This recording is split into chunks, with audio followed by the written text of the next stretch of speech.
Doctor Menem, ¿usted a favor o en contra? No, en contra. A mí me invitaron a expresar mi opinión tanto en diputados, cuando lo trataron las 4 comisiones, y en la Cámara de Senadores la semana pasada. Y bueno, di las razones en contra, ¿no?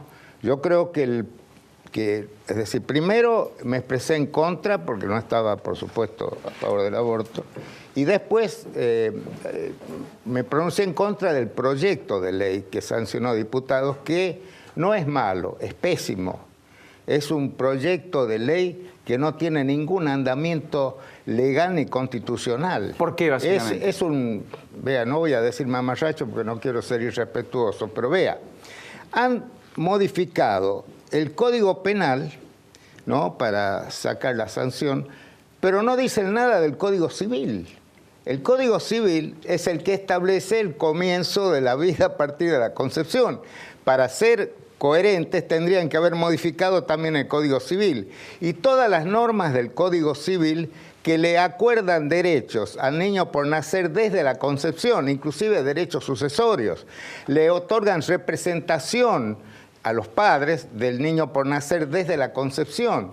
Pero no solo eso, tampoco dicen nada de las normas constitucionales. Aquí hay una ley, la ley 23.849, que aprobó la Convención de los Derechos del Niño, ¿no?, que la Convención, digamos, internacional, dice que se considera menor a toda persona menos de 18 años de edad. Argentina, cuando ratifica ese convenio, ese tratado, dice que para la Argentina debe entenderse por menor a partir de la concepción. A partir de la concepción. Esto también está en la Comisión, no voy a nombrar todas, pero la Comisión Americana de Derechos Humanos, que fueron el Pacto Internacional de Derechos Civiles. Rango constitucional. Tiene rango constitucional. Además, el artículo 75, inciso 23, que lo reformamos que lo incluimos en el año 94, le concede al niño por nacer el derecho a tener una seguridad social especial e integral desde el embarazo, o sea, desde la concepción. Bueno, todo eso lo ignora este proyecto de ley, con lo cual yo no dudo que si se llegara a sancionar de esta forma, les van a llover las demandas de inconstitucionalidad, y con toda razón, porque no se puede, por una ley, digamos, dejar de lado disposiciones constitucionales. Para mí es inconstitucional y es un mal proyecto, porque si querían hacer las cosas bien, tendrían que haber hecho todas esas modificaciones en el Código Civil, pero seguirían teniendo el problema constitucional, ¿no? Porque tendrían que denunciar la Convención de los Derechos del Niño. La pueden denunciar, pero con el voto de los 2/3 de las 2 cámaras del Congreso. Cosa, ¿no?, que en número no habría para tal efecto, dice usted. Bajo ningún punto de vista. ¿Y por qué hay constitucionalistas que dicen que sí, igualmente puede ser constitucional, bueno, diferenciando vida de persona? Sí, bueno, porque hacen interpretaciones en derecho 2 y 2... No es con el matemática, ¿no? Algunos han interpretado la modificación que se hizo del 75, inciso 23, que hubo una larga discusión. Vean, en la Convención Constituyente se discutió mucho sobre el tema del aborto. ¿Y sabe por qué no se pudo sancionar nada? Porque no estaba habilitado. Entonces, los que querían poner esto de la concepción, lo hicieron cuando se trató el medio ambiente, porque es el medio ambiente protege al hombre a partir de la concepción. Cuando se trató el recurso de amparo, dicen, bueno, el amparo es para protección de los derechos. Y después, cuando se trató esta otra norma que yo le acabo de manifestar. Creo que es notoriamente inconstitucional, más allá de las posiciones que puede tener cada uno. Yo soy respetuoso de todas las posiciones, ¿no? Inclusive cuando dicen, y esto, que la mujer tiene derecho a disponer de su cuerpo, yo estoy de acuerdo con eso. Lo que pasa es que en este caso hay un tercero, en este caso hay un otro, porque ese embrión humano tiene vida. Y esto no lo digo yo, lo dice la Academia de Medicina, ¿no? y tiene vida, y la ley le reconoce que tiene vida, y lo regula en el capítulo, porque algunos dicen, no, tiene vida, pero no es persona humana. Entonces, que deroguen el Código Civil que dice que está incluido en el capítulo de las personas. Y siempre cuando se habla del niño por nacer, se habla de personas. O sea, eso que diga que no es persona o que no tiene vida, digamos, digna de ser respetada, yo creo que es un error. Para colmo, con este proyecto de ley, han creado una nueva categoría de personas, porque dividen hasta la semana 14 del embarazo, ese niño puede ser, digamos, eliminado, y después la semana 14 no. Entonces, ese niño hasta las 14 semanas es como un sujeto descartable, al cual le niegan los derechos. Es descartable, han creado la persona descartable, cosa que por supuesto no se nos hubiera ocurrido nunca, ¿no? Yo creo que tendrían que hacer una modificación integral, sí, que los que quieren, digamos, favorecer el aborto, considerando que el sistema jurídico está integrado por normas civiles, penales, constitucionales que tienen que estar en armonía, ¿no? Y quiero hacer una advertencia sobre esta modificación que quieren hacer algunos al proyecto en el Senado, ¿no? Dicen que quieren bajar de 14 semanas a 12 semanas. El caso es el mismo, siempre están atentando contra el niño por nacer si lo consideramos desde el punto de vista biológico y desde el punto de vista legal. Correcto. Además, yo les quiero advertir, porque me han hecho montones de preguntas, si la Cámara de Senadores sanciona esas modificaciones y vuelve a diputados por simple mayoría pueden insistir en su sanción anterior. Correcto. O sea que eso y votar a favor sería lo mismo. Lo quiero traer a la actualidad. ¿Cómo califica el gobierno del presidente Menem? Del presidente Macri, perdón. El primero, muy bueno. El de Macri... No pierde la orilla, ¿no? El de... Los dos empiezan con M, pero ve, hay tantas diferencias. Bueno, no, está muy complicado. Muy complicado. Yo creo que el gobierno de Macri está defraudando las expectativas de la gente. ¿No lo ve en el buen camino? ¿Lo ve sin rumbo?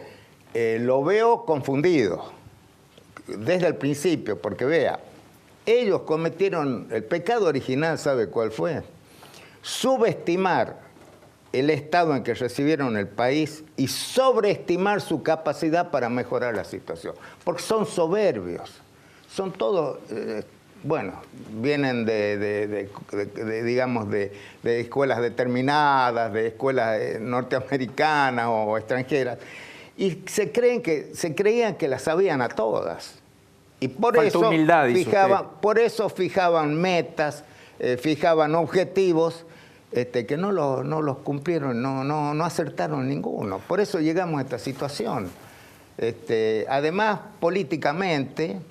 se tiraron contra la vieja política, descalificaban al peronismo, no trataron de hacer, digamos, algún tipo de alianza programática, no digo alianza electoral, programática. Se tendrían que haber sentado el 11 de diciembre y llamar a todas las fuerzas políticas y decir, vean, tenemos este problema, no ocultarlo, porque ellos lo ocultaron.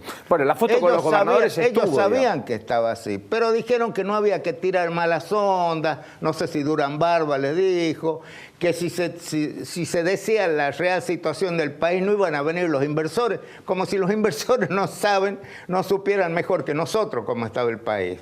Y bueno, y así llegamos a todo lo que ocurrió después, los brotes verdes, el segundo trimestre, bueno. Ahora parece que la cosa está un poco más tranquila, no sé cuánto va a durar, porque no han superado el problema de la inflación. Y acá lo grave del caso, no porque no nombren la inflación como hacía el kirchnerismo, no nombraban la inflación, creían que no existía. La inflación es el peor flagelo, es el que castiga peor y no lo han podido todavía, digamos, dominar. ¿Y el peronismo? ¿En qué punto está? Y está fragmentado. creo que el peronismo está en el peor estado desde hace muchos años, ¿no? Porque en el exilio, cuando estábamos proscriptos en el exilio, esa fuerza en contra que nos hacían nos hizo cohesionar y por eso pudimos volver. Ahora estamos fragmentados, hay caciques dispersos, no hay un peronismo unificado. ¿Y eso se resuelve con una gran paso, por ejemplo? No veo un liderazgo capaz de unificar, como se unificó en el 88, cuando se acuerda la interna Menem Cafiero para presidente. Ahí el justicialismo hizo una elección ejemplar, tomando a todo el país como distrito único y con voto directo de los afiliados. Esto es lo que tendría que hacerse para elegir autoridades del partido, porque a mí no me representa, como justicialista, no me representa ni la conducción que había, que fue intervenida, ni tampoco la intervención. La de Barrio Nuevo. Claro, no es representativa. Yo creo que la señora jueza... Servini de Cubría. Claro, cuando interviene usa argumentos más políticos que jurídicos. Sí, dijo que porque habían perdido las elecciones, que porque había divisiones, pero sí, siempre hubo divisiones. Y si es por perder elecciones, bueno, digamos, ¿a dónde estaría el radicalismo u otros partidos? El único argumento jurídico fuerte que esgrimió fue que no habían convocado al Congreso, que tiene que hacerse anualmente, no lo habían convocado, digamos, ya habían pasado casi 2 años. ¿Weinberg de Roca le parece que fue a defender su pliego? No la conozco. Hay un juez que autorizó hoy el embargo de 810 millones de pesos al gremio de Moyano, la Federación de Camioneros, en medio de la avanzada del gobierno. Camioneros dice no lo quiero pagar. Bueno, fue a la justicia dijo, señor, te tiene embargada la cuenta. ¿Es un acto propio de fortaleza del gobierno que intenta fortalecerse poniendo a Moyano en la vereda de enfrente? ¿Lo entiende como riesgoso? ¿Lo entiende como una avanzada contra el sindicalismo en general, solo acotada y circunscripta a Moyano? Bueno, todas estas situaciones no son buenas. No son buenas para el país, no son buenas para los trabajadores. No es buena para el gobierno tampoco, porque no le conviene estar en estos conflictos, ¿no? Yo creo que tiene que haber otras instancias, que no sea, bueno, si no acatás 800 millones. Bueno, Baradel va por el mismo camino, me parece, Nacho Suteva. Claro, no pueden cambiar de criterio. Si a Moyano le han impuesto eso, a Baradel también le va a corresponder una suma parecida. No sé cómo regulan esa... Porque acá lo que puede pasar es que aumente la rebeldía gremial y la verdad que después vamos a estar entre acatar la ley, o sea, cumplirla, cosa que en la Argentina es todo un drama, porque en la Argentina la ley se interpreta, no se cumple, y efectivamente entre la otra cuestión que sería la de, bueno, no avancemos porque eso nos quita gobernabilidad. Entonces terminás bajo la extorsión, gobernando y aplicando leyes según quién esté del otro lado. ¿Me explico? Sí. ¿Sabe cuál es el otro problema? La división del movimiento obrero. Porque en este momento la CGT no tiene todo dominado a todo el espectro gremial. Ahí hay divisiones, ¿no? Y algunos están en contra de Moyano, es decir, no es ese movimiento obrero cohesionado con una conducción verticalista al estilo peronista, ¿cierto? Hay fragmentaciones, ¿no? Y creo que eso también es un problema, no solo para el movimiento obrero, sino también para el propio gobierno, porque no va a tener un interlocutor. Correcto. Tiene que arreglar con todos como si fueran compartimentos estancos, y no es así. Tendría que, es un error lo que dicen que al gobierno le conviene la división del movimiento obrero. No, porque no va a poder arreglar como corresponde, ¿no? No va a poder solucionar los conflictos que se presentan y que se van a seguir presentando, porque como digo, la inflación golpea muy fuerte, sobre todo en la clase trabajadora. Bueno, los indigentes ni qué pensar, bueno, pero la clase trabajadora le golpea, le disminuye los salarios, estos aumentos que usted dijo al principio, muy bien, por supuesto que generan más y más inflación. O sea que tendríamos que tratar de superar esto. Yo creo que, yo se lo dije cuando se trató la salida de la convertibilidad en el año 2001, cuando Duhalde fue a nuestro bloque, yo le dije, yo voy a votar a salir a la convertibilidad porque era el proyecto de ellos, pero que busque un anclaje al dólar, que no lo dejen así, bueno. Esa era mi Y pregunta. así se fue a 4 y después se fue y se desbandó. Tiene que haber un Esa era mi anclaje pregunta, para que el peso, Eduardo. pues no es posible que el único peso, el más devaluado, sea el peso argentino. Eduardo, esa era mi pregunta. ¿Qué receta le recomienda al gobierno que implementó su hermano? ¿La convertibilidad por un tiempo, por ejemplo, se la recomendaría vea, para frenar la inflación?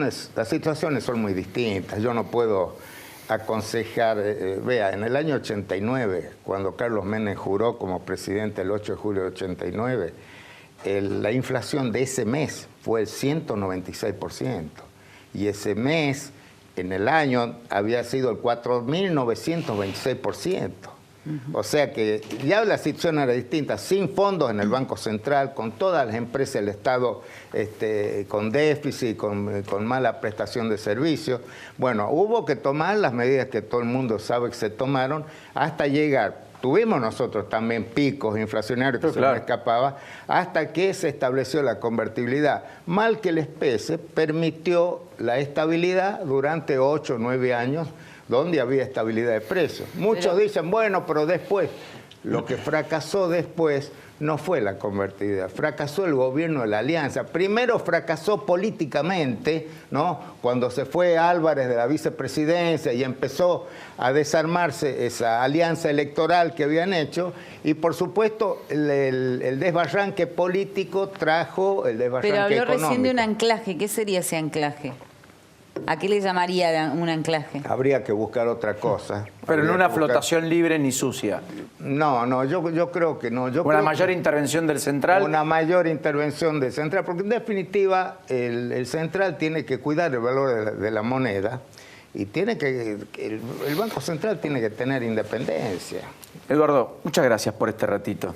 Muy gentil y muy generoso. Bueno. Le agradezco el libro, además. Gracias la a usted, dedicatoria. Muy Paulino. Y una vez se lo dije, valoraba mucho y de extraño los informes que hacía usted radialmente, los boletines informativos que hacía. Por la noche. Por la noche. Yo volvía siempre en mi estudio, digo, para saber lo que ha pasado hoy, voy a escucharlo a Paulino. Recuerdo de antes que mañana en Radio Continental. Sí, Muy eran gentil, unos muy informes amable, muy muy buenos. Hasta la próxima, Eduardo. Adiós. De 9 a 12 de la mañana en Radio Latina. Bueno. FM 101.1.